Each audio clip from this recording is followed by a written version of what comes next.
NIC Asia presents जनता जान्न चाहन्छन् title sponsor NIC Asia bank पनि साथी पनि राम्रो पनि हाम्रो पनि स्पोन्सर्ड बाइ LIC नेपाल जीवन रहँदा पनि जीवन पश्चात पनि गर्वैदेखि बलियो भूगर्भ सिमेन्ट मेरो देश मेरो जगदम्बा सिमेन्ट गुणस्तरीय प्लम्बिङको भरपर्दो नाम मार्बल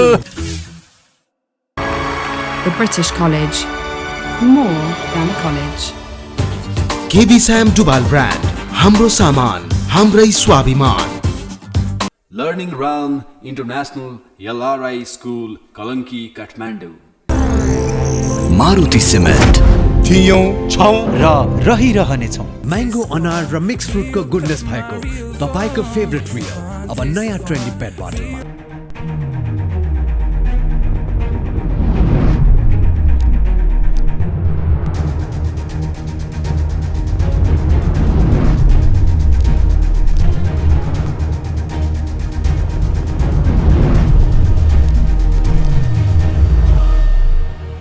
नमस्कार दर्शक सबैको ध्यान छ यो देशको आम निर्वाचनतिर महासङ्ग्रामतिर र अब निर्वाचनको चहल हत्तै बढेको छ. समानुपातिको बन्द सूचीको सबै उम्मेदवारहरूको नाम निर्वाचन आयोगमा पुगिसकेको छ.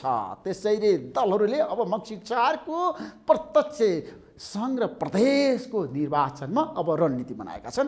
5 दलीय गठबन्धन अब कसरी अगाडि बढ्छ त? संविधानको 7 वर्ष दलहरू कहाँ चुके त? संविधान कार्यान्वयनका चुनौती, अप्ठ्यारा र सम्भावनाहरू के छ भन्ने बारेमा आज हामी विशेष बहस गर्दैछौँ. जनता जान्न चाहन्छन् कार्यक्रममा हाम्रो बिचमा यो देशको एउटा शीर्ष राजनीतिज्ञ र जसपाका अध्यक्ष उपेन्द्र यादव हुनुहुन्छ. उपेन्द्रजी, तपाईँलाई जनता जान्न चाहन्छन् कार्यक्रम स्वागत गर्छ. धन्यवाद. आज संविधान दिवस.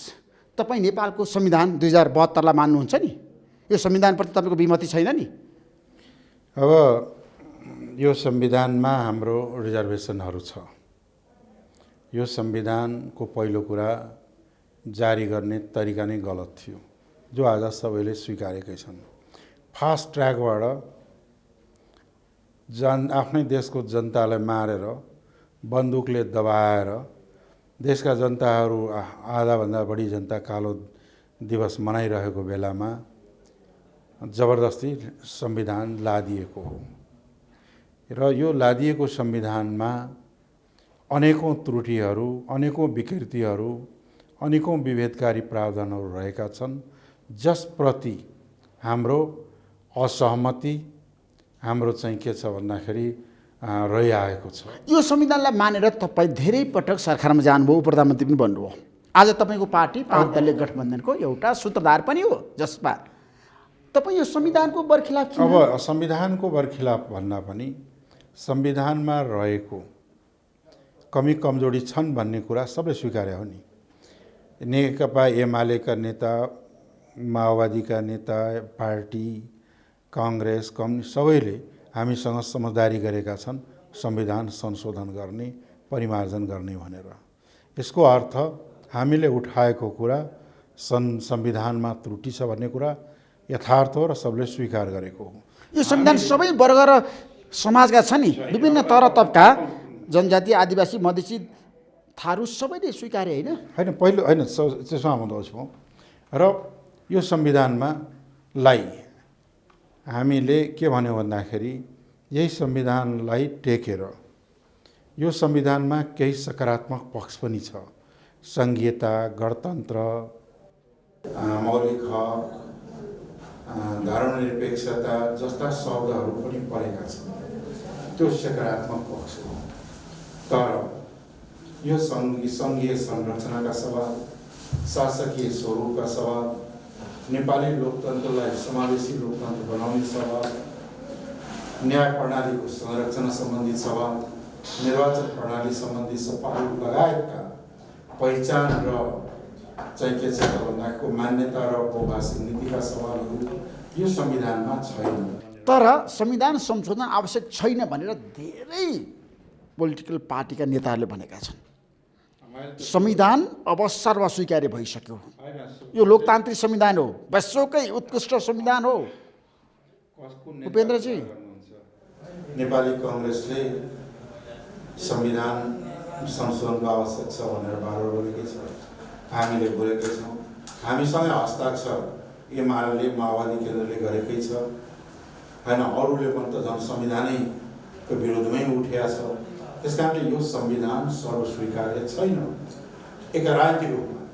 होइन, संविधान संशोधन भएन तपाईँहरूको मागलाई कसैले पनि टेरेनन् उपेन्द्रजी। तपाईँ पनि सरकारमा बसेर पनि संविधान संशोधन गर्न सक्नु भएन।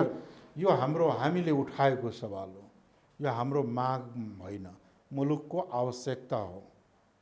आज संवैधानिक सङ्कट, अब संविधानकै सङ्कटले गर्दा तपाईँको संविधान एउटा सानो उदाहरण हो, केपी शर्मा ओली प्रधानमन्त्री हुँदा संसद भङ्ग गर्नुभयो एकछिनको लागि। वेस्टमिन्स्टर मोडलमा संसदीय लोकतन्त्रमा प्राइम मिनिस्टरले संसद भङ्ग गरेर नयाँ फ्रेस इलेक्सनमा जान सक्छ, तर त्यो कार्य के हो त संविधान विरोधी भयो, विपरीत भयो, सर्वोच्चले ठहर गर्यो र उनी सत्ताच्युत समेत हुनु पर्यो। भन्दाखेरि संविधान त त्रुटिपूर्ण रहेछ भन्ने कुरा त साबित हो नि। जसले विश्वको उत्कृष्ट संविधान बनाएका थिए आज त्यो संविधान उनीका लागि त घातक भयो नि। प्रधानमन्त्रीले संसद विघटन गर्न पाउनुपर्छ भन्ने तपाईँको तर्क हो। संविधान संशोधन गर्दाखेरि त्यतिर ध्यान दिनुपर्छ। होइन, मैले त के छ भन्दाखेरि केही समय कानुन मन्त्री हुने अवसर पाएको बेलामा संविधानलाई रिभ्यू गरौँ, एउटा कन्स्टिट्युसनल रिभ्यू कमिसनै बनाऊ र संविधान विज्ञहरू रहेको त्यो कमिसनले संविधानको थरोली स्टडी गरेर कहाँ कमजोरी छ, कहाँ विभेद छ, कहाँ त्रुटि छ, यो सबै कुराहरूको अध्ययन गरेर सुझाव दिने र त्यसको आधारमा राजनीतिक निर्णय गरेर संसदद्वारा संविधान संशोधन गरौँ, ताकि यो संविधानको स्वामित्व सबैले लिन सकोस् भनेर त मैले सरकारबाट प्रस्तावै लिएर गएको थिएँ नि। तपाईँले प्रस्ताव लिएर जानुभयो, कसैले तपाईँको प्रस्तावलाई अस्वीकार गरे होइन, सबैले गरे भन्छु म होइन, कसैले मानेनन्, त्यो कुरामा तपाईँ मान्नुहोस् आज। र मलाई एउटा कुरो भन्नुहोस्, हाम्रो देशमा राणा शासनको अन्त्य भइसकेपछि, प्रजातन्त्र आइसकेपछि 7 वटा संविधान आयो, कुनै पनि संविधान सर्वस्वीकार्य हुन सकेन। किन भएन त्यसको समीक्षा गर्न आवश्यक छैन। यो पनि संविधान सर्वस्वीकार्य भएन भन्ने कुरा यहाँले पनि भनिराख्नु नै भयो। किन तपाईँले भन्नुभयो नि त, कुनै पनि संविधान जनताले स्वीकारेको, जनताले मानेको अथवा संविधानमा भएका कुराहरूको हामीले व्याख्या विश्लेषण गर्दाखेरि जनप्रिय संविधान आएन, जनताको चाहनाअनुसार संविधान आएन, दलको इच्छा र महत्त्वाकांक्षाले संविधान तपाईँहरूले ल्याउनु भयो, आफ्नो इन्ट्रेस्टमा ल्याउनु भएको। त्यो संविधान निर्माणको प्रक्रिया नै गलत थियो। एउटा 361 वटा जति संविधान सभामा यो मसौदा पेश हुँदाखेरि संशोधनका प्रस्तावहरू हालेका थिए, त्यसमा पनि छलफल नगरेको, फास्ट ट्र्याकमा यति धारादेखि धारा हुन्छ भनेर एकैचोटि किताबै घोषणा गरे न हो। यसरी संविधान दुनियाँमा संसार कहीँ, तर संविधान सभाले बनाएको संविधान हो नि, यो त जनताको प्रतिनिधिले बनाएको संविधान हो। यसमा पनि डाउट छ। के डाउट छ भने यो संविधान सभाले नबनाइकन संविधान सभालाई प्रयोग गरेर त्यसको मार्फत जबरजस्ती जनतामाथि लादेको होइन र? के संविधान सभाका सदस्यहरूले धारा उपधारामा छलफल गर्न पाएका थिए? संविधान छलफल भएन, संविधान सभा सुभाष चन्द्र बोसले गराएको होइन। कति दिन छलफल भयो सुन्नु त, तपाईँहरूसँग रेकर्ड होला, कहीँ देखाउनुहोस् त मलाई छलफल भएको। यति धारादेखि धारा हुन्छ भने यति धारादेखि धारा हुन्छ, सक्यो, संविधान भइसक्यो। यसरी संविधान बनाएको संविधानलाई सबैले स्वामित्व गर्ने र त्यो लोकप्रिय संविधान बन्न सक्दैन। तपाईँ संहिताको सूत्रधार, तर नेपालमा संहिता असफल भयो, संविधानले पनि सिद्ध गर्यो। कुनै पनि प्रदेश सरकारले काम गर्न सकेन, प्रदेशको औचित्य सकियो। अब त्यो कुरा तपाईँ आजबाट घोषणा गर्न सक्नुहुन्छ संविधान दिवसको अवसरमा? बिल्कुल गलत र वाहियात कुरा हो, जनताको प्रश्न हो, बिल्कुल गलत र वाहियात कुरा हो। पहिलो कुरा, केन्द्र सफल छ, मुलुकको राष्ट्रिय समस्यालाई समाधान गर्न सङ्घीय सरकार सफल छ, नम्बर 1। दोस्रो, प्रदेश सरकार सञ्चालन गर्नका लागि प्रादेशिक कानुनहरू जम्मै अड्काएर सङ्घीय कानुन नबनाइकन राखिएको छ। संविधान पढ्नु भने हरेक ठाउँ लेखेको छ, संहितामा यो हुन्छ, तर सङ्घले कानुन बनाए बमोजिम हुनेछ। सङ्घले कानुन नबनाउने, एउटा उदाहरण छ भने कर्मचारी चलाउनलाई सङ्घीय निजामती ऐन बनाउने संविधानले लेखेको छ, त्यो ऐन नबनाइदिने। प्रदेश सरकार भनेको के हो? जोसँग प्रहरी प्रशासन हुन्छ, प्रहरी प्रशासन विहीन कहीँ सरकार हुन्छ, त्यो काम सङ्घले नगर्ने। अनि सङ्घ आफै देशलाई भड्खालोमा हार्ने भड्कारोतिर हाल्ने प्रयास गर्ने उनको गल्तीले हो। होइन, संहिता भनेको आज सेतो हात्ती पालेको जस्तो गरी प्रदेशको मुख्यमन्त्री पाल्ने, मन्त्रीहरू पाल्ने बाहेक कुनै पनि छ नि काममा होइन, त्यो दोष औचित्यता देखिएन। त्यो दोष आफ्नो अकर्मण्यताको दोष प्रदेशहरूमाथि थोपार्नु नै गलत हो। बरु यो भन्नुहोस्, यस्तो प्रतिकूल परिस्थितिका बावजुद पनि कोरोनादेखि लिएर बिल्कुल अन्य घटनाक्रममा प्रदेशले मुलुकलाई थामेको छ। यसलाई सकारात्मक रूपले हेर्नुहोस् न। प्रदेशले त खालि कमाउने काम गरेको छ, अब भ्रष्टाचार गर्ने काम गरेको छ। अब यस्तो आज मुख्यमन्त्रीहरू विवादमा छन्। अब तपाईँलाई मैले प्रति प्रश्न गर्ने हो भने सङ्घमा सबै साधु सन्तहरू छन्, यहाँ कुनै काण्ड भएको छैन, कुनै भ्रष्टाचार भएको छैन, एकदम तीव्र गतिले सुशासन जनताले अनुभूति गरे हो। अनि तपाईँले संहिता के लागि ल्याउनु भयो? अर्को कुरा, तपाईँको पार्टीको नेताहरूलाई पाल्न ल्याएको, उनीहरूलाई मन्त्री बनाउन ल्याएको, मुख्यमन्त्री बनाउन ल्याएको, जनतालाई अधिकार दिन ल्याएको तपाईँले? अब दोस्रो कुरामा आउँदैछु। केही पार्टी यस्ता पनि छन्, यो लोकतन्त्रले मुलुक चल्दैन, बर्बाद भयो भन्ने छ, राजतन्त्र ल्याउनुपर्छ भन्ने पनि छ। अब के त्यसलाई लोकतन्त्र चाहिँ खराबै हो दुनियाँ भन्न त? होइन, तर संहिता भनेको हाम्रो देशको लागि अभिशाप भयो। हाम्रै जस्तो देशका लागि हाल विघटन गर्नुपर्छ भन्ने जनमत छ उपेन्द्रजी, आज तपाईँले स्वीकार्नै पर्छ। होइन, सुन न, यो चाहिँ के हो भन्दाखेरि संघीयता विरोधी, लोकतन्त्र विरोधी, गणतन्त्र विरोधी र एकल जातीय प्रभुत्व र चाहिँ अधिपत्य मुलुकमा लाद्ने नस्लवादी चिन्तन गर्ने राजनीतिक सोचले गरेका दुष्प्रचारहरू। हाम्रो जस्तो बहुभाषिक बहुसांस्कृतिक मुलुकलाई नै संहिता चाहिएको। किन भन्दाखेरि यहाँ सैकडौँ वर्षदेखि काठमाडौँ केन्द्रित र नियन्त्रित एकात्मक शासन प्रणाली, एउटा जातको, एउटा वर्गको, एउटा समुदायको अधिपत्य प्रणाली चाहिँ असफल भयो र मुलुक संसारको सबभन्दा दरिद्रतम र आर्थिक रूपले, राजनीतिक रूपले सबभन्दा अस्थिर, सामाजिक रूपले सबभन्दा बढी विकृति फैलिएको मुलुकको रूपमा स्थापित हुने एकात्मक प्रणाली संहिताको कारणले गर्दाखेरि सैकडौँ वर्षदेखि सुन्नुहोस् न, सैकडौँ वर्षदेखि एकात्मक केन्द्रीकृत शासन प्रणालीकै दुष्परिणामले गर्दा नेपाल आज यो अवस्थामा पुगेको हो। यो कुरा किन भन्नुहुन्न? होइन, संहिता कारणले गर्दा देश आज टाट पल्ट्यो। अर्थतन्त्रको कुरा तपाईँलाई थाहा छैन? कहिले देशको, मलाई एउटा कुरा सुन्नु न, पहिलो कुरा चाहिँ के छ, जुन एउटा ऋषिजी जुन प्रश्न सोध्नु हो, एकैचोटि हजारवटा प्रश्न सोध्न थाल्नु हुँदैन। जुन प्रश्न सोध्दैछ उत्तर त सुन्नुहोस्। नेपालको अर्थतन्त्र कहिले सबल थियो? छ कुनै इतिहासमा? नेपालमा राजनीतिक स्थिरता कहिले थियो? छ नेपालमा कुनै दिन राजनीतिक स्थिरताको इतिहास? कति बजेट जान्छ? त्यो खरबौँ बजेट दुरुपयोग हुँदैन? होइन, अब बजेटको दुरुपयोग हुन्छ, त्यसलाई नियन्त्रण गर्न केन्द्र सरकार छ नि, राज्यको संयन्त्र छैन। हाम्रो देशमा स्थानीय तह होइन, सुन, संघीय सरकार भए मात्रै पुग्छ। जनमत बनिरहेछ। सुन, अब जनमत कहाँ बनिरहेछ? धमालले भन्ने बित्तिकै जनमत बन्दैन। जनताले एमाले अध्यक्ष केपी शर्मा ओली पनि आज भनिरहनु भएको छ संहिता खारेज हुन सक्छ निर्वाचनपछि। होइन, कतिपयले त लोकतन्त्रै खारेज गर्नुपर्छ पनि भनिरहेको छ नि, राजतन्त्र ल्याउनुपर्छ भन्ने छ नि। कुन दिन ऋषिले पनि त्यही भन्ने हो क्या हो? होइन, सङ्घीय लोकतान्त्रिक गणतन्त्रको कुरा गरिरहँदाखेरि सुन्छ, लोकतन्त्रको विकल्प छैन, तर संहिता समय अनुकूल तपाईँले चलाउन सक्नु भएन, अगाडि बढाउन सक्नु भएन भने त्यसलाई राखेर के फाइदा? एकात्मक शासन प्रणाली त 250 वर्ष चल्यो नि नेपालमा। आज नेपालमा प्राकृतिक स्रोत र साधनले भरिपूर्ण भएको नेपाल संसारको दरिद्रतम मुलुक कुन प्रणालीले बनाएको? एकात्मक प्रणाली होइन? अनि फर्केर त्यही प्रणालीमा जाने होइन? कतिजना सांसद पाल्ने, कतिजना मन्त्री पाल्ने यो सानो देशमा? त्यसो भने एउटा काम गरौँ न, सांसदको सङ्ख्या घटाउँ, सङ्घमा मन्त्रालयहरू घटाइदिउँ, 5-7 वटा 8 वटा मन्त्रालय पुग्छ, जिल्लाका टायरहरू हटाइदिउँ। के काम छ जिल्लाको?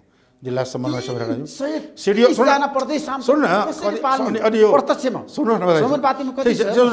न, पहिला त्योभन्दा बढी अन्त गइरहेछ। त्यसपछि यो जिल्ला प्रशासनहरू हटाइदिउँ जो आज आवश्यकतै छैन।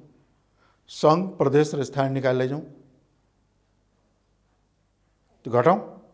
तर त्यो गर्ने, त्यो पनि नगर्न सक्ने चाहिँ के ले यो चाहिँ संहिता काम लाग्दैन भन्ने संहिता विरोधी मानसिकताको अहिले धेरै आज कतिजना मन्त्री भयो मलाई बागमती प्रदेशमा कतिजना मन्त्री भयो हैन पहिला मन्त्री थिए 4 जना 5 जना मन्त्रीले चलाउने प्रदेशमा आज 16-17 जना मन्त्री राखेर तपाईले सत्ता टिकाउनु पर्यो हैन ठिक छ त्यसमा दुरुपयोग होइन संहिताको सुन्नुस् न त्यो संहिताले होइन संहिताको दुरुपयोग भए सबभन्दा संसारमा दरिद्र मुलुक अमेरिका हुन्थ्यो संसारमा सबभन्दा दरिद्र स्विजरल्यान्ड हुन्थ्यो अलिकति अन्तर्राष्ट्रिय अनुभव पनि होइन अन्तर्राष्ट्रिय अनुभव सुन्नु न पहिला सुन्नु संसारमा सबभन्दा कमजोर मुलुक स्विजरल्यान्ड हुन्थ्यो अमेरिका हुन्थ्यो क्यानाडा हुन्थ्यो अस्ट्रेलिया हुन्थ्यो भारत तहस नहस हुन्थ्यो संहिता गलत भएको भए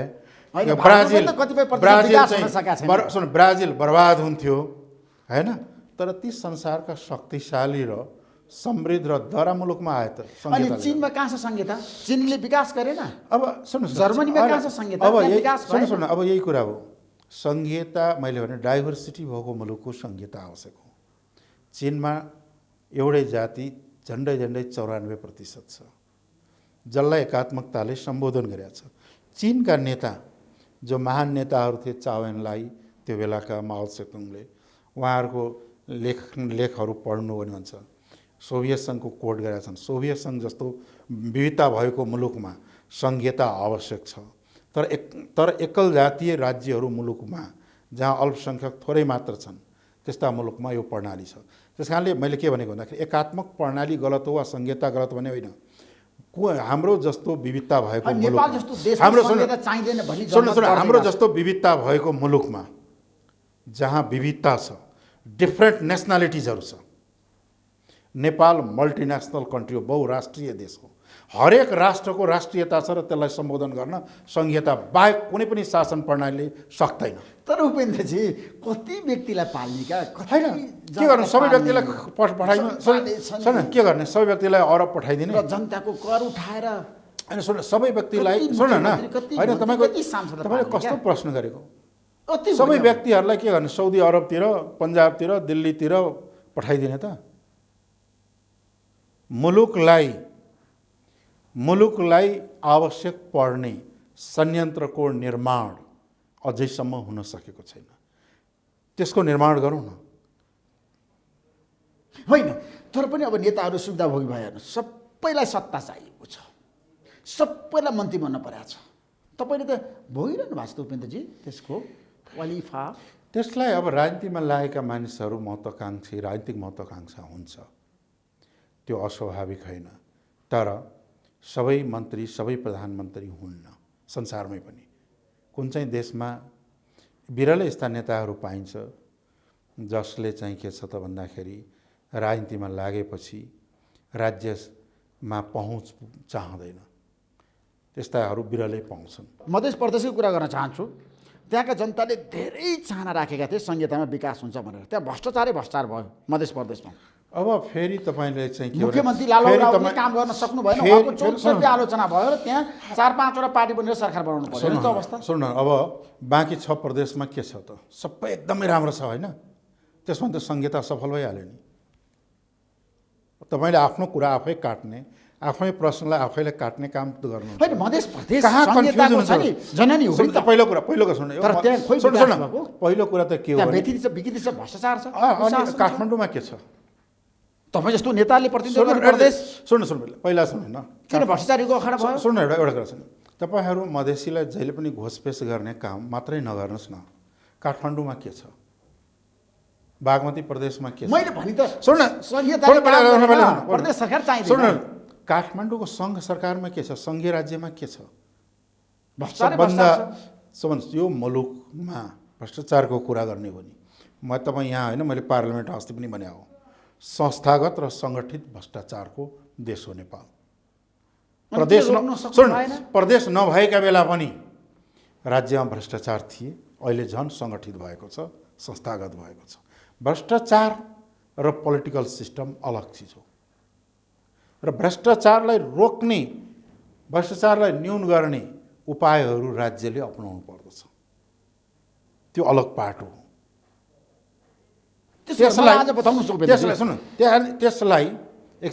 त्यसलाई चाहिँ के हो भन्दाखेरि सिस्टम यो प्रणाली गलत हो नेपाल यस्तो देश हो ऋषिजी जहाँ सबै खालका शासन प्रणाली करिब करिब प्रयोग भएको छ।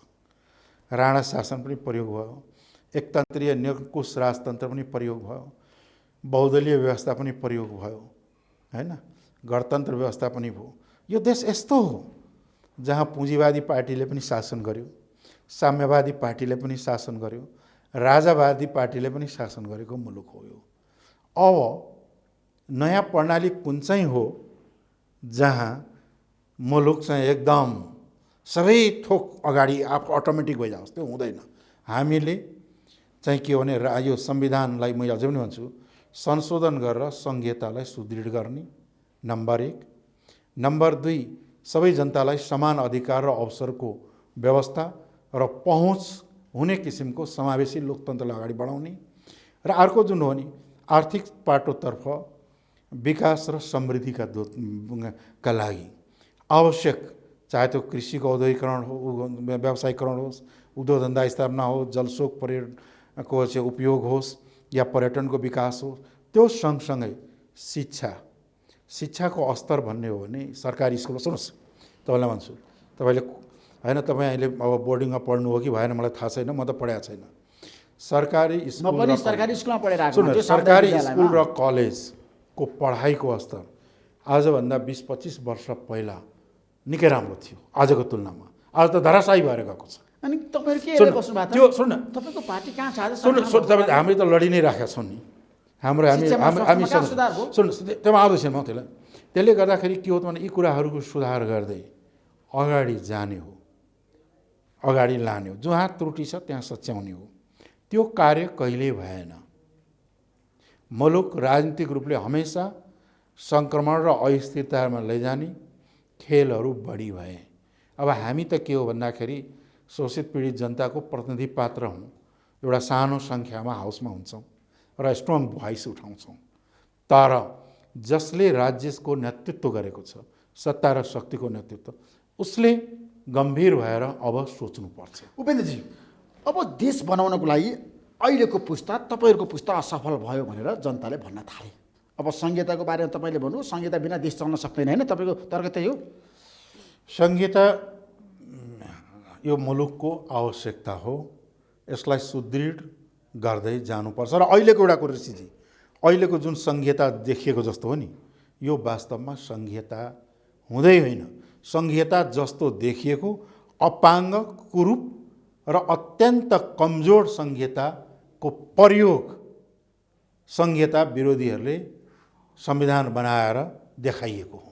तर तपाईँलाई थाहा छ 1 नम्बर प्रदेशमा अझै पनि प्रदेशको नामाकरण गर्न सकेनन्। अनि कसरी संहिता होइन, यो संविधान संविधानमै गलत धेरै समस्या छ। अनि संहिता काम लाग्ने भयो, संहिता नभई नहुने भने तपाईँहरू कसरी भन्नु? होइन, त्यो नामाकरण त एउटा कुरा के अरे संविधान सभाले नै गर्नुपर्थ्यो नि। संविधानमा प्रदेशका सूचीहरू बनाइदिएर यी प्रदेश, यी नामका प्रदेश हुनेछन् गर्न सक्थ्यो नि संविधान सभाले। त्यो नगरेको असफलता अनि प्रदेश एकमाथि थोपर्ने। तर मलाई एउटा कुरा बताउनु, छातीमा हात राखेर, आज संविधान दिवसको दिन गणतन्त्रले संहिताले देशलाई के दियो, जनतालाई के दियो? जनतालाई कुशासन दियो। अब यो त कस्तो हो भने नि, लाटो मान्छेले बोले जस्तो हो कि संहिता राजनीतिक प्रणाली हो। राजनीतिले अधिकार दिन्छ, नुन तेल चिनी दिँदैन। सुन्नु पहिला विश्वमा हेर्नु, सुन्न न पहिला, तपाईँले अलि बुझ्या हो नबुझ्या हो, सुन्नुहोस्, धैर्य गर्नुहोस्।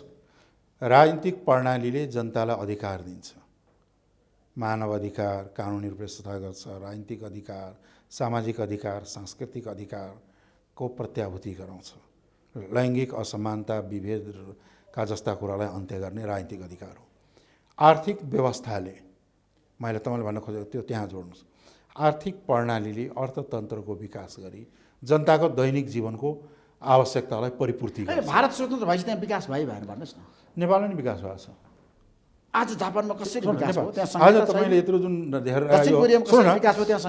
सुन, नेपालमा त यत्रो जुन पञ्चायत कालमा मलाई याद छ, तपाईँहरू हुन्थेन, यो प्रेस फ्रिडम थिएन, यति मिडिया थिएन। आज यत्रो बिग मिडिया हाउस छ, आफूले बोलेका कुरा लागेको छ, गरेको छ, एउटा शक्तिको रूपमा आएको छ। यो विकास होइन। आज पनि चाहिँ के पञ्चायत कालमा भन्दा आज धेरै युनिभर्सिटीहरू खुलेका छन्, पञ्चायतकालमा धेरै हस्पिटल खुलेका छन्, धेरै सडक बनेका छन्, यो पनि विकास हो। तर त्यसलाई भएका क्षमतालाई उपयोग गरेर नेपाललाई विकासशील देश या भनौँ न अल्प विकसित देशबाट चाहिँ विकासशील देशको रूपमा हामीले अगाडि बढाउन सकेन, त्यो बेग्लै कुरा हो। तर विकासै भएन भन्ने कुरा पनि अति पूर्वाग्रही हो कि। नेतृत्वमा सरकार छ नि मध्य प्रदेशमा, अनि त्यहाँ विकास भएको छ? हिजोको तुलनामा त धेरै विकास भएको छ। सप्तरीका जनताहरू खुसी छन् संहिताप्रति? अब अब त्यही कुरा अब सुन्नुहोस्, जनताहरू देशभरि देशकै जनता कुरा गरौँ न। काठमाडौँका तपाईँ बसेको टोलको जनता खुसी छन्? जनता त खुसी छैन, नेताहरू कारणले निराश छन्। पहाडका जनता खुसी छन्, हिमाली छैनन्, काहीँमा जनता छैन। अनि तपाईँ मधेस मात्रै किन खोज्नुहुन्छ? नेताहरूले काम गरेन। सुन्नु न त, तपाईँ पनि एउटा देशको पातले गठबन्धन। तपाईँ कर्णालीका जनता खुसी छन्? कर्णालीमा विकासै भएन। काठमाडौँका जनता खुसी छन्? विकास गर्नु पर्यो, नेताको झगडा गर्ने होइन उपेन्द्र। देशको आधाभन्दा बढी बजेट काठमाडौँमै खर्च हुन्छ। बाहिर पठाएका विकासका बजेटहरू पनि भ्रष्टाचार गरेर जम्मै काठमाडौँमै थुप्रिन्छ। अनि त्यहाँको जनता त गदगद हुनुपर्ने हो नि, किन भएन? त्यसो भए त्यहाँको जनता, मधेसको पहाडको हिमालको जनता, पहाडको जनताहरू नहेर्ने तपाईँ किन हो आज मधेसका जनतालाई मात्रै हेर्नुहुन्छ? मधेसका जनता खुसी भएन? तपाईँको पार्टीले गरेको छ। सुन्नुहोस्, मधेसमा यसको दुष्परिणाम 250 वर्षदेखि मधेस आज पनि आन्तरिक उपनिवेशीकरणको शिकार छ। आन्तरिक उपनिवेशवादी नीति तहत मधेसको शोषण, शासन र दोहन जुन भइराखेको छ नि, त्यो नै मुख्य कारण हो मधेसको पिछडापनको कारण, कर्णालीको पिछडापनको कारण, हिमालीको पिछडापनको कारण, जनजातीय क्षेत्रहरूको पिछडापनको कारण त्यो हो, मधेसी होइन। तर तपाईँको पार्टीको नेता होइन मुख्यमन्त्री मध्य प्रदेशको लालु राउत? अब भ्रष्टाचारको कारणमा फस्नुभयो, तपाईँ चुप लागेर बस्नुभयो? होइन, भ्रष्टाचारका हेर्ने त अन्य निकाय छँदैछ नि त। मैले त्यहाँ निकाय लागिरहेको छु। पार्टीका नेताले राजीनामा मागे, तपाईँ साथ दिनु भएन। सुन्नु, अब के छ, त्यसको लागि बेग्लै निकाय हो, त्यसको लागि छानबिन। कोही पनि भ्रष्टाचार गर्छन् भने त्यसको छानबिन भएर ऊ अदालतमा जानु, कटकारामा उभिनुपर्छ। त्यसमा चाहिँ तपाईँ दोषीलाई बचाउनुहुन्न? न, कभी नै। त्यसमा तपाईँको पार्टी छ नि, आगामी निर्वाचनमा जाँदैछ नि, तपाईँ एक्लै चुनावमा मधेसमा जान नसकेर किन कङ्ग्रेस र माओवादी केन्द्रको पिछो लग्गु बन्नुभयो? मलाई बताउनुहोस् आज तपाईँ। अब सवाल के हो भन्दाखेरि कोलिसन, यो अहिलेको जस्तो सिस्टममा हामीले कोलिसन कल्चरको विकास गर्न खोजेको। अब हामी त कतिपटक एक्लै गएर पनि आइएको यहाँसम्म हो, तर ठुल्ठुला पार्टीलाई हाम्रो सहारा हमेसा चालिरहेको छ। यदि हामी नभइदिएको भए अहिलेको अवस्था अर्कै हुन्थ्यो, होइन? त्यसले गर्दाखेरि के हो भने भूमिका छ यो अब आउने दिनमा पनि त सिट चाहिएको। सुन्नुहोस्, अब के हो त भन्दाखेरि आउने दिनमा पनि कोलिसन कल्चरलाई बलियो नबनाउने हो भने मुलुक बन्दैन। त्यस कारणले चाहिँ के हो भने जुन हाम्रो निर्वाचन सिस्टम छ यसले कोलिसन कल्चरकै डिमान्ड गर्छ र त्यो अभ्यास भइरहेको छ। राज्य त्यस्तो छ, त्यसले गर्दाखेरि त्यो नराम्रो पक्ष होइन, त्यसलाई नराम्रो गरी होइन। भागभण्डामा कतिन्जेल तपाईँहरू लाग्ने क्या? तपाईँ मध्य प्रदेशमा 32वटै सिटमा उम्मेदवारी दिन तयार भएको पार्टी हो नि, होइन? होइन, हामीले त पटक हामीले त हेर्नुहोस्, पहिलो कुरा त के हो भने हामीले फर्स्ट प्रायोरिटी हामीले गठबन्धन भने हो, तर हामी एक्लै पनि चुनाव लड्न सक्षम छौँ। मैले पटक भन्ने गरेको छु, हामीलाई कसैको बैशाखी चाहिँदैन, कसैको भुइँ चढ्नु पनि छैन। मधेसका जनता अहिले मधेसका जनता आफ्नो भला बुरा भन्छ नि हिन्दीमा, मैथिलीमा, होइन, निक अदला भन्छ, राम्रो नराम्रो छुट्याउन सक्ने क्षमताको विकास गर्दै गइसकेका छ। तर हामी राजनीतिक स्थिरता केन्द्रमा नभइकन एउटा रिजनमा मात्रै भएर हुँदैन, मुलुकमा राजनीतिक स्थिरता होस्, आर्थिक समृद्धि र विकासको गति अगाडि बढाउने, अधिकारविहीन जनतालाई अधिकार र पहिचान दिलाउने जुन लडाइँ हो, त्यसको एउटा पार्ट हो यो कोलिसन कल्चर भनेको। उपेन्द्रजी, काङ्ग्रेसले के भनेको छ भने उपेन्द्र यादवलाई मध्य प्रदेशमा मात्र होइन देशभरि 165 सिटमा जम्मा 15 सिट दिन सकिन्छ, त्यहाँभन्दा दिन सकिँदैन। कङ्ग्रेस पार्टीका नेताहरूको प्रतिक्रिया आइसक्यो। अब तपाईँ के गर्नु? होइन अब यसको अब कङ्ग्रेस नेतालाई मैले गाली गर्ने गरी तपाईँले चाहिँ प्रोभोक नगर्नुहोस् न, त्यस्ता कुराहरू छैनन्। हाम्रा समझदारी भइरहेका छन्। अब यो अब 2-4 दिनभित्र टुङ्गिन्छ। पुरा मिल्छ कङ्ग्रेसमा तपाईँको उपेन्द्रजी? मिल्छ। छातीमा हात राखेर भन्नुहोस्। होइन, हाम्रो कुरा मिल्छ र सकारात्मक छन्। तर मध्य प्रदेशमा तपाईँको प्रतिस्पर्धा नेपाली कङ्ग्रेससँग छ। होइन, मित्रता पनि छ, प्रतिस्पर्धा पनि छ, दुवै छ। सहकार्य पनि छ, प्रतिस्पर्धा पनि छ, मित्रता पनि छ। तर कङ्ग्रेसका नेताहरूले भनेका छन् मध्य प्रदेशमा 60% कङ्ग्रेसले पाउनुपर्छ, अरू 4 पार्टीलाई दिनुपर्छ। त्यसमा तपाईँ तयार हुनुहुन्छ किन? ठ्याक्कै भन्नुहोस्। कोही नेता यस्ता पनि भेटिएका छन् जसले 165 भएर पनि पुग्दैन भनेका छन्। त्यसलाई के भन्नु छ? त्यस्ता भनेको पछि लाग्छ। त्यस्ता भनेको पछि लाग्ने हो र? सङ्घ र प्रदेशमा तपाईँले पाउने सिट कति त गठबन्धनमा जाँदा? ठ्याक्कै अब तपाईँको दाबी कति? अब यस्तो छ, के छ, हाम्रो दाबी हामीले प्रस्तुत गरिरहेका छौँ। गठबन्धनभित्र छलफल भइरहेछ र यो कुरा तपाईँले 32 सिट दाबी गर्नुभयो। त्यसपछि आएर चाहिँ समझदारी भन्छ। कति सिटमा समझदारी भन्छ? समझदारी दाबी 20 कि 18? ठ्याक्कै भन्नुहोस्। होइन, 20-18 कुरा नगर्नुहोस्। कति सबैले सुन्नु, सबैले आफ्ना अहिले छलफल जारी नै छ। सबै पार्टीहरूले गठबन्धनमा आफ्ना दावा राख्ने स्वाभाविक हो। दावा राखिसकेपछि एक आपसमा समझदारी र छलफलबाट चाहिँ सम्झौता हुने र निष्कर्ष निक्लिने प्रयासमा भइराखेको छ र यो हुन्छ। यसमा आत्तिनु पर्दैन। तपाईँलाई शेरबहादुरले साथ दिनुहुन्छ? नेपाली कङ्ग्रेसले तपाईँले साथ पाउनुहुन्छ मध्य प्रदेशमा? अब अहिले त हामीले गठबन्धनको कुरा गरेको होइन, अहिले त हामीले मध्य प्रदेशमा गठबन्धनमै छौँ। माओवादी हुनुहुन्छ, नेकपा एकीकृत समाजवादी छन्, नेपाली कङ्ग्रेस छन्, हामी छौँ। मिलेरै सरकार चलाइरहेका छौँ, काम गरिरहेका छौँ। एकअर्कालाई सहयोग र साथ दिएकै छौँ। होइन, कति सिट तपाईँले पाउँदाखेरि गठबन्धनमा तपाईँ रहनुहुन्छ? ठ्याक्कै त्यो अब हाम्रो गठबन्धनभित्रको छलफलको विषय हो। त्यहाँनिर समझदारी भइसकेपछि भनौँला। समझदारी हुन्छ? हुन्छ। तपाईँ गठबन्धन छोडेर बाहिर हिँड्नुहुन्न? गठबन्धन त बनाएकै हो, बाहिर हिँड्नलाई के जरुरी थियो बनाउन? एमालेसँग सहकार्य हुन्छ मध्य प्रदेशमा भन्न थालिसके मान्छेले केपी शर्मा ओलीले तपाईँको बिचमा सुन्नुहोस्, एउटा कुरा के भने यो गठबन्धन अगाडि बढोस्, बढाउने प्रयास हाम्रो हो। तर एक हातले त ताली बज्दैन, तपाईँलाई थाहा छ। दुवै हातले ताली बज्छ। यदि दुईटा हातमा एक ठाउँमा आएन भने ताली त बज्दैन। उपेन्द्र यादवले चाहेर मात्रै गठबन्धन बज्दैन? होइन, त्यस्तो छैन। त्यसो नभनौँ। हामी यही गठबन्धनलाई अगाडि बढाउने पक्षमा छौँ। अन्यथा कुनै राजनीतिक दुर्घटना भएन भने, अब राजनीतिक दुर्घटना भयो भने त्यसलाई भन्न केही सकिन्न। त्यसो भए अब तपाईँको पार्टीको कुरा गर्न चाहन्छु। होइन, अहिलेको अवस्थामा लोसपासँग तपाईँहरूको सहकार्य हुन्छ मध्य प्रदेशमा? हुनसक्छ, त्यसमा कुनै निषेध छैन। तपाईँ र महन्त ठाकुरबीच संवाद जारी छ? नभए हुन्छ। संवादविहीनता त राजनीति। त्यसमा तपाईँ मध्य प्रदेशमा लोसपासँग पनि सहकार्य गर्ने पक्षमा हुनुहुन्छ? मिलेर जाने? होइन, मिलेर 2014 सालको जस्तै गरी गठबन्धन बनाउने? होइन, यसलाई यसरी हेरौँ। हामी लोसपालाई निषेध गरेका छैनौँ। लोसपासँग हाम्रो कहिले कुनै ठाउँमा सहकार्य हुन्न त्यो पनि भनेका छैनौँ। हामी खुला छौँ। हामीसँग सहकार्य गर्न चाहनेहरूसँग हामी खुला रूपले छलफल गर्न तयार छौँ। होइन, तपाईँले वैकल्पिक राजनीतिक शक्ति बनाउँछु यो देशको काङ्ग्रेस र कम्युनिस्टको विकल्प भनेर राजनीति गर्नुभयो मध्य प्रदेशबाट। आज तपाईँको पार्टीमा भुइँचालो गएछ। कति मान्छेले तपाईँलाई छोडेर गए? बाबुराम भट्टराईदेखि महेन्द्र राय यादवदेखि अस्ति भर्खरै एमाले प्रवेश गर्ने सांसदको नाम भनौँ म। 15-20 वर्षदेखि जाने क्रम जारी नै छ। तर शक्ति निर्माणको क्रम पनि अगाडि बढ्दैछ। तर पछिल्लो समय त तपाईँले समानुपातिकमा नगइरहनु भनिसकेपछि त्यसले गर्दा तपाईँलाई सबैले छोडिदिए। यसो भन्नु, त्यसलाई चाहिँ के छ भन्दाखेरि हामीमा प्युरिफिकेसन पनि त्यही रेटले अगाडि बढ्दैछ। शुद्धिकरण पनि अगाडि हुँदै गएको छ। नेताले तपाईँलाई छोड्दाखेरि केही घाटा छैन? म व्यापारी होइन घाटा नाफा गर्ने।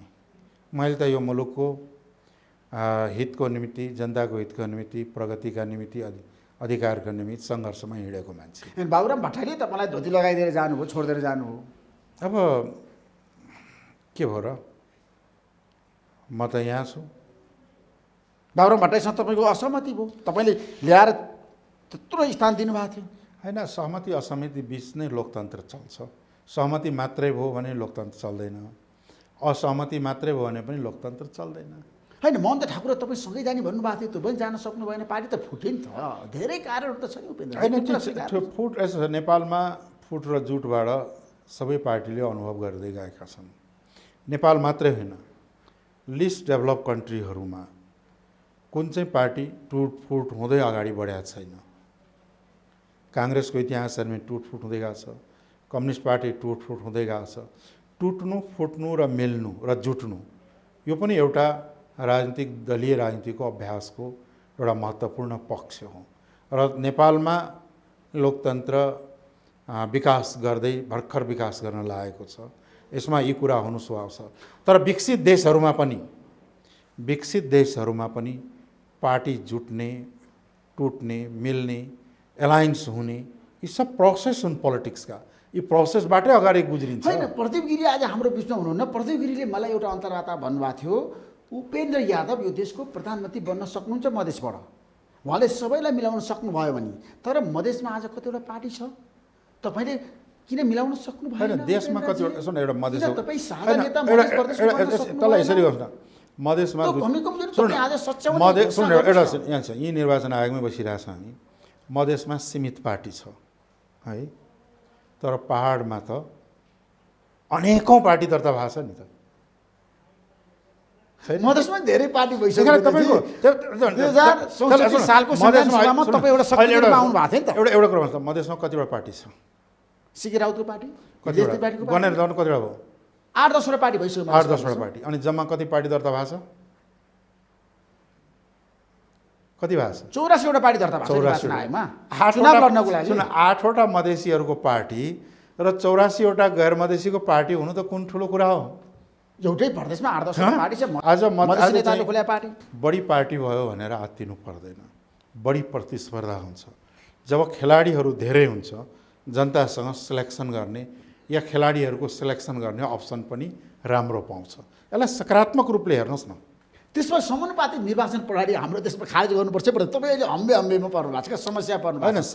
किनभने तपाईँले घोषणा गर्नुभयो म पुरानो नाम दोहोऱ्याउँदिनँ, नयाँ अनुहार लिएर जान्छु भनेर। तर तपाईँलाई धोका दिएर तपाईँलाई छोडेर जाने धेरै भयो। आउने पनि ठुलो छ। तपाईँको पार्टीको छ नि धेरै नेता कार्यकर्ता लिएर जाने होइन, जानेलाई कसैले रोक्दैन, आउनेलाई सबैले स्वागत गर्छ। अहिले जाने भन्दा आउने क्रम ठुलो छ एउटा। दोस्रो कुरा के हो भने यहाँले समानुपातिक निर्वाचन ल्याउनु।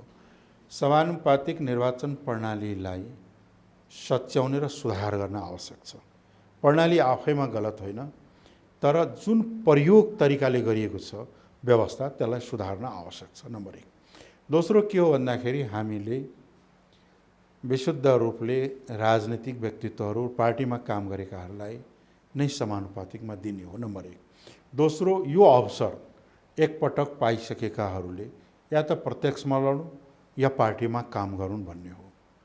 फेरि अर्को नै व्यक्तिले यो अवसर पाउँछन्, त्यो चाहिँ के छ भने एउटा अभ्यास हो। त्यसो तपाईँको पार्टीमा अझै बाढी आउँदैछ नि जसपामा त धेरै नै छोड्दैछ नि तपाईँलाई। अब त्यस्ता छैन। धेरै ठुलो शक्तिहरू आइ नै राखेका छन्। अहिले आउने क्रम ठुलो छ। अब नागरिकता विधेयक राष्ट्रपतिले लाल मोहर नलगाइदिने निर्णय गर्नुभयो, तपाईँ के भन्नुहुन्छ? अहिले सङ्कटमा आयो अनि यसले चाहिँ के गर्छ भने अन्ततोगत यसले संसदीय लोकतन्त्रलाई धरापमा पार्छ। आउने दिनमा राष्ट्रपति एउटा पार्टीको भयो, सरकार अर्को पार्टीको बन्ने, संसदमा अर्को बहुमत भयो भने के स्थिति हुन्छ भने संसदले पास गर्दै जाने, राष्ट्रपतिले अस्वीकृत गर्दै जाने भयो भने यो होल प्रणाली नै धरापमा पर्छ र अन्ततोगत संसदीय व्यवस्था नै धरापमा परेर जान्छ। त्यसकारणले यो अभ्यास राम्रो होइन। नागरिकता विधेयक धेरैवटा मुलुकमा लाल मोहर लगाउनु भएन भने के हुन्छ? सुन, धेरैवटा मुलुकमा राष्ट्रपतिले सुझावसहित संसदमा पठाउन सक्छ, तर संसदले रिपिटेडली पारित गरेर पठाएपछि त्यो स्वतः कानुन बन्ने प्रोभिजन दुनियाँका धेरै मुलुकमा अभ्यासहरू छन्। त्यस कारणले चाहिँ के हो त भन्दाखेरि राष्ट्रपतिले चाहिँ के हो भनेसँग चोइस हुँदैन, विकल्प हुँदैन। संसदले पारित गरेको, सरकारले निर्णय गरेको र संसदले पारित गरेको कुरा मान्दिन भन्ने च्वाइस अहिलेको संविधानले राष्ट्रपतिलाई दिएको छैन। यसले संविधानको पनि उल्लङ्घन हुन्छ, संसदीय व्यवस्थाको धज्जी उडेको छ र संसदको समेत मान मर्यादा चाहिँ के छ भन्दाखेरिको चाहिँ मान मर्यादाको मर्दन गर्ने काम, अपमानित गर्ने काम हुन जान्छ यस्तो भयो भने। है राष्ट्रपतिले भन्नुभएको छ यो विधेयक भनेको ठिक छैन, नागरिकता विधेयकलाई त्यो कुरा भन्ने अधिकार संविधानले राष्ट्रपतिलाई दिएको देशको छ। राष्ट्रपतिलाई त्यो अधिकार छैन। राष्ट्रपति अहिलेको देशको अहिलेको राष्ट्रपति सुन्नुहोस् पहिला, अहिलेको राष्ट्रपति सेरेमोनियल राष्ट्रपति हो, राष्ट्रपति कार्यकारिणी होइन। र अर्को कुरा त्यो अधिकार भनेको पार्लियामेन्टको हो। कुन कानुन ठिक छैन, कुन संविधान ठिक छैन, त्यो अधिकार केवल चाहिँ संसदको हो, राष्ट्रपतिको पनि होइन, प्रधानमन्त्रीको पनि होइन। त्यसमा अब राष्ट्रपतिले यदि तपाईँले भने जस्तो गर्नुभयो भने के हुन्छ? जनताले जवाब दिन्छन्। तपाईँहरूको र 5 दलीय गठबन्धन राष्ट्रपतिको बिचमा द्वन्द्व बढ्छ। मैले भनिसकेँ, यसको जवाब जनताले होइन। संसदको कार्यकाल सकेपछि नागरिकता विधेयकमा राष्ट्रपतिले लाल मोहर लगाउनुपर्छ र संसदले पारित गरेर गइसकेको चिजमा अगाडि संसदमा के हुन्छ त्यो सरकार राख्दैन। संसदले बहुमतले पारित गरिसकेपछि लाल मोहर लगाउनुपर्छ। संसद त्यसपछि के हुन्छ भन्ने कुरालाई पहिला गरेको काममा परे। त्यसो भने संसद समाप्त भयो भने संसद समाप्त हो भने संसदले चुनेको राष्ट्रपति किन त? संसदले बनाएको ऐन चाहिँ आउटडेटेड हो भने संसदले चुनेको राष्ट्रपति पनि त हो नि। जस्तो महाभियोगको प्रस्तावको कुरा गरौँ हैन। त्यसकारणले यो तर्क गलत। सुन, तपाईले उठाउनु भएको कुरा जेनु नै हो, यो तर्क गलत हो। संसदले पहिला पारित गरेका बनाएका कानुनहरू सबै गयो संसद गइसकेपछि भन्ने कुतर्क बाहेक अरू केही पनि होइनन्। त्यो भन्ने अधिकार पनि छैन। होइन, महाभियोगको प्रस्ताव तपाईँले ल्याउनु भयो, यस्तो बेला ल्याउनु भयो कि बेमौसमको बाजा बजाउनु भयो, चोरेन्द्र शमशेर जबरा विरुद्ध तपाईँले लाग्नुभयो, तर महाभियोगको प्रस्ताव संसदद्वारा पारित गर्न पनि सक्नु भएन। अब पहिलो कुरा यहाँलाई म ध्यान आकर्षण गराउँ। मात्रै बुझायो हैन, पहिलो कुरा यहाँको भनाइमा अलिकति म संशोधन राख्नुहोस्। त्यो के हो भने महाधिवेशनको प्रस्ताव हाम्रो पार्टीले ल्याएको होइन, हाम्रो पार्टी संलग्न भएर आएको पनि होइन। महाभियोगको प्रस्तावमा तपाईँको पार्टीको समर्थन छैन? हाम्रो पार्टी त्यसमा संलग्न छैन। अब कुरा के रह्यो भन्दाखेरि किनभने जुन बेला महाभियोग लगाइएको थियो, प्रस्ताव दर्ता गरिएको थियो, त्यहाँ हाम्रा पार्टीका कसैको सिग्नेचर छैन। यति कुरा खालि ब्याक रिमाइन्डको लागि। तर महाभियोग सिफारिस समितिमा तपाईँको पार्टीको नेता बस्नु भएको होइन? अब के होइन, अब दोस्रो कुरा के हो, त्यो संसदको दायित्व हो। संसदमा दर्ता भएको विषयमा छलफल गर्ने सांसदहरूको संसदको दायित्व पनि हो। त्यो दायित्व निर्वाह गर्नुपर्छ। दायित्व निर्वाह गर्नुपर्छ तपाईँले भन्नुभयो, तर तपाईँको पार्टीले किन 5 दलीय गठबन्धनलाई साथ दियो त? हामी महाभियोग सिफारिस समितिमा तपाईँहरू किन एमालेतिर लाग्नु भएन? तपाईँहरू एमालेतिर लाग्या भए त महाभियोगको सिफारिस थियो नि, असफल हुन्थ्यो। हामी कसैतिर लाग्या होइन, हामी गठबन्धनमा छौँ। यहाँलाई याद होला गठबन्धनका साथ अगाडि बढिरहेका छौँ, त्यो पनि यादै होला। तर सिफारिस समिति भइसक्यो, अर्कातिर हामी अर्कातिर जाने भन्ने कुरा अहिले भन्न मिल्दैन। तपाईले किन जानुभयो त? रातारात किन युटर्न हुनुभयो त? रातारात महाभियोग सिफारिस समितिमा बसेर तपाईँले 5 दलीय गठबन्धन साथ दिनुभयो नि त? अनि त्यो त संसदीय दायित्व हो नि। एउटा संसदले संसदीय समिति बनाएपछि संसदले तोकेको व्यक्तिको दायित्व हो त्यस विषयमा आफ्ना राय दिने, भाग लिने, छलफल गर्ने उसको कर्तव्य हो। आफ्नो कर्तव्य निर्वाह गर्छन्। अब चोरेन्द्र शमशेर जबरालाई तपाईँ नजरबन्दमा राख्न मिल्छ? अब त्यस विषयमा मलाई लोकतन्त्रको छ नि। यो विषयमा गृहमन्त्रीलाई सोध्नुहोस्, उसले दिने जवाब हो। म गृहमन्त्री होइन। अर्को कुरा, म गृहमन्त्री पनि होइन, म सरकारको प्रवक्ता पनि होइन। यी राजकाजका मामलामा व्यस्त हुन्छ यहाँले सरकारमा रहेका गृहमन्त्रीलाई गएर सोध्नुहोस्, प्रधानमन्त्रीलाई सोध्नुहोस्, उहाँले उपयुक्त जवाब दिनु होला। होइन, निलम्बित प्रधानमन्त्रीलाई तपाईँले घरभित्रै राख्न मिल्छ भने, बाहिर निस्कन नदिने, आवाजात गर्न नपाउने, तपाईँले बनाएको संविधान र ल्याएको लोकतन्त्रमा कहाँ लेखाएको छ त्यसो? होइन, अब कुरा होइन सर, के भन्दाखेरि सबैले लोकतन्त्रमा समान अधिकार पाउँछन् अनि आवाजात गर्न पाउँदैन। पाउँछ सबैको हुन्छ।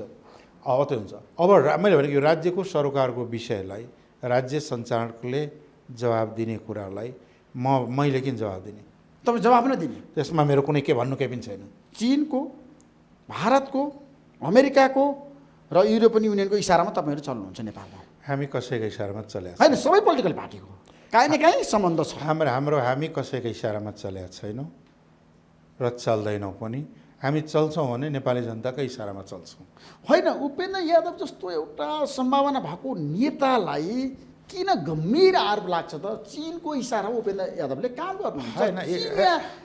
एजेन्सीहरूको होइन, यस्तो सँग तपाईँको सम्बन्ध छ। सुन, एउटा कुरा के छ भने कसैको इसारामा काम गर्छ भन्ने कुरा कुनैले यदि प्रमाणित गर्न सक्छन् भने, तपाईँले पनि सक्नुहुन्छ भने, मैले राजनीति छोडिदिएर गाउँमा गएर गाई भैँसी पालेर बस्छु। चीनसँग राम्रो सम्बन्ध बनाउने कि भारतसँग? ठ्याक्कै भन्नुहोस्। एउटा कुरा हाम्रो के हो भन्दाखेरि हाम्रो नेपालको हित र सबैको हित, सबै मुलुकसँग राम्रो सम्बन्ध बनाउने, मित्रता सबैसँग गर्ने र कसैसँग वैरभाव नराख्ने हाम्रो मुलुकको नीति हो र त्यसैमा हाम्रो हित छ। अब तपाईँ परराष्ट्र मन्त्री हुँदाखेरि सफल परराष्ट्र मन्त्रीको रूपमा हुनुहुन्थ्यो, तर अहिले नेपालको परराष्ट्र नीति सफल भएन। किन असफल भयो? हामी कहाँ चुक्यौँ? अब त्यसको विश्लेषण गर्नुपर्छ, हामी कहाँ चुक्यौँ। नेपालले अँगाल्ने परराष्ट्र नीति जो हामीले मान्यताको अभ्यास गर्दै आएका थियौँ, त्यसबाट हामी डेभिएट भयौँ कि कतैबाट प्रभावित भयौँ कि भन्ने कुरा चाहिँ के छ भने विश्लेषण गर्ने, समीक्षा गर्ने बेला आउँदैछ। उपेन्द्रजी, चुनावपछि को प्रधानमन्त्री बन्ने, को प्रधानमन्त्री बन्ने, को राष्ट्रपति बन्ने, को उपराष्ट्रपति बन्ने, को सभामुख बन्ने, को राष्ट्रिय सभाध्यक्ष बन्ने, बताउनुहोस्। त्यो आज खुलास्त म 5 दलले गठबन्धनमा सहमति भएको छ। म एउटा राजनीतिक कर्मी हो, ज्योतिषी होइन। शेरबहादुर देउवाले भन्नुभएको छ म फेरि पनि प्रधानमन्त्री बन्छु।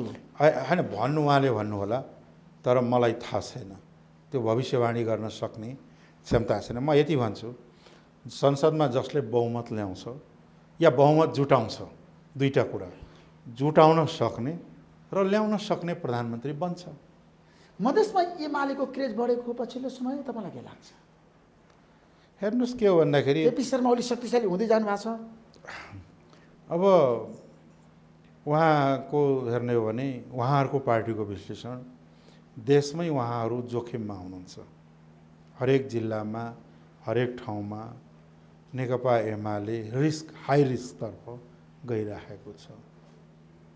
थ्याङ्क यू सो मच उपेन्द्रजी। हस्, धन्यवाद। महत्त्वपूर्ण समय दिनुभयो। तपाईँलाई धेरै धेरै धन्यवाद दिन चाहन्छु। चुनावको बेला धेरै व्यस्त हुनुहुन्छ। आज संविधान दिवसको अवसरमा पनि हामीलाई समय दिनुभयो। Thank you so much. नमस्ते। धन्यवाद।